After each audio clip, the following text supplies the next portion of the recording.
আবেদা, তুমি বিয়ে করবে? একটা মেয়ে আছে, নাম সীমন্তী, প্রেসিডেন্সিতে পড়ে। প্রেসিডেন্সি 3 বছর ধরে একই ক্লাসে। মানে ফেল?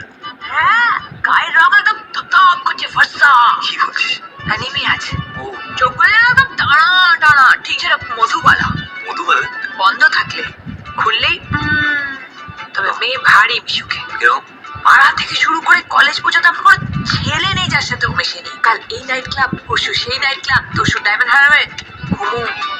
কি কথা? মেয়ে মডার্ন আছে, নেশা করে। নেশা? সবার সাথে কিন্তু করবে না। বিকেল হলেই বাড়িতে বসে টাক টাক টাক টাক, বাবা মা একদম নিট। কি বলছিস? বাবা বাবা মার সঙ্গে? বাবা যেদিন যেদিন ছাড়া পায়। কোথা থেকে? বাবা ট্রাক পাচার করে তো। ট্রাক? যেদিন যেদিন জামিন পাই সেদিন সেদিন সেলিব্রেট করে। কোথা থেকে আসে এসব মেয়ের খবর তোর কাছে? আরে তোমাকে আগলে রাখার একটা দায়িত্ব আছে তো নাকি? তোকে পাশ করানোর একটা দায়িত্ব আছে আমার। এইচএস কনসেন্ট্রেট কর।